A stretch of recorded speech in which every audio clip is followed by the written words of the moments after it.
Welcome back, NFL fans. You're locked in for another trip through gridiron history, one forgotten classic at a time. Today, the time machine is dropping us off at Arrowhead Stadium, October 26, 1975, for an AFC West matchup between the 2-3 Kansas City Chiefs and the 3-2 Denver Broncos. The Chiefs were favored by 3. It was 46 degrees at game time, with a 16-mile-an-hour wind. There were 70,043 fans in attendance.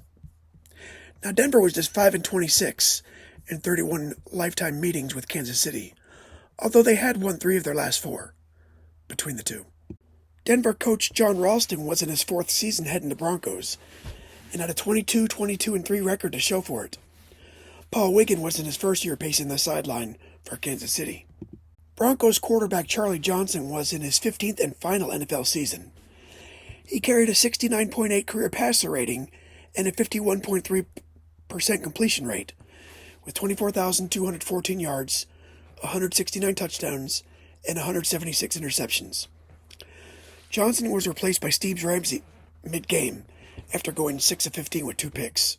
Future Hall of Fame running back Floyd Little was in his 9th season with the Broncos, standing right behind the quarterback for a lot of plays. Starting middle linebacker Randy Gradishar was also Hall of Fame bound. Opposing Johnson was Kansas City signal caller Mike Livingston in his 8th season with the Chiefs. He boasted a 50.9% completion rate, a 63.8 rating, 4,118 yards, and 27 touchdowns to 33 picks. Kansas City also had 3 future Hall of Famers in the starting defensive 11, defensive tackle Buck Buchanan, linebacker Willie Lanier, and cornerback Emmett Thomas. Denver's John Ralston is another coach whose preseason ambitions have been ruined by injuries. The Broncos' rushing champion Otis Armstrong is hamstrung, and as a result, the Denver running game has fallen all the way to next to last in the AFC. Even former superhero Floyd Little, number 44, could not fill the gap left by Otis Armstrong. Without a reliable running game, the Broncos have become the passingest team in the conference, and that is a tendency that makes opposing front fours drool.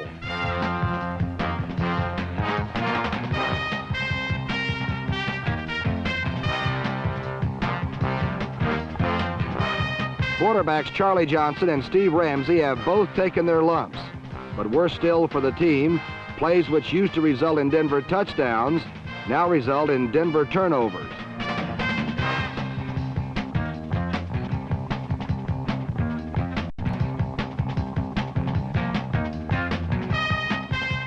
Fumbleitis has also plagued the Broncos. In fact, they lead the AFC with 19 fumbles so far this season.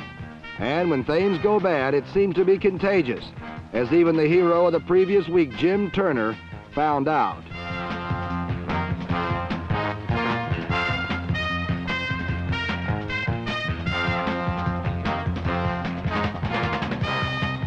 Forced to play more than its normal share of the game, the Broncos' defense has slipped too.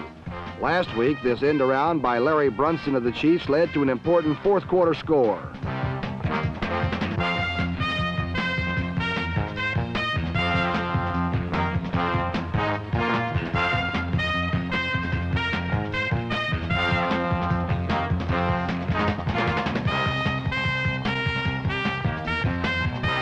Number 10, quarterback Mike Livingston led Kansas City to its 3rd straight victory after 3 losses, 26-13. And suddenly, the fading Broncos found themselves tied for 2nd with the jubilant Chiefs. The Broncos may have to wait a while to do any celebrating of their own. Next up for Denver, the Oakland Raiders, followed by the Cincinnati Bengals.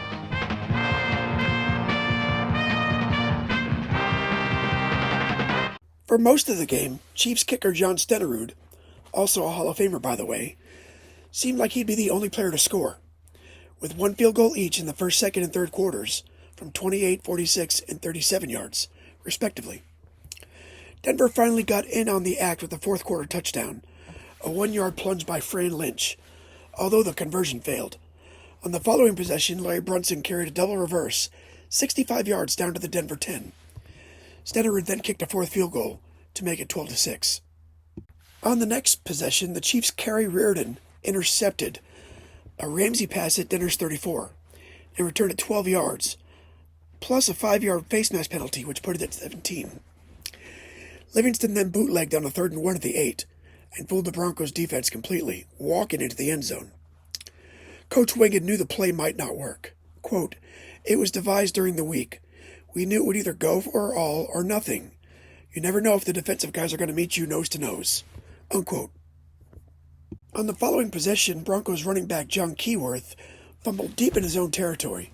Wilbur Young recovered, and Livingston hit Billy Masters with a 7-yard score to make it 26-6. Keyworth caught a 19-yard touchdown pass from Ramsey to make the score a little more respectable in the final minute. In the end, though, it was all academic, as neither team was good enough to reach the playoffs, nor bad enough to secure an elite draft pick. The Broncos finished in second at 6-8, 5 games behind the AFC West champion Oakland Raiders. The Chiefs finished in third at 5-9. Incidentally, the two teams picked 15th and 14th respectively, and both selected offensive guard. Tom Glassick went to the Broncos, and Rod Walters went to the Chiefs. Listen, I do this every day. If there's a game on YouTube, I cut it up into a condensed version. If there's only highlights available, I'll make a video like this one. If there's nothing at all, you'll get a 10th grade level slideshow, but at least it'll be informative. Please, subscribe.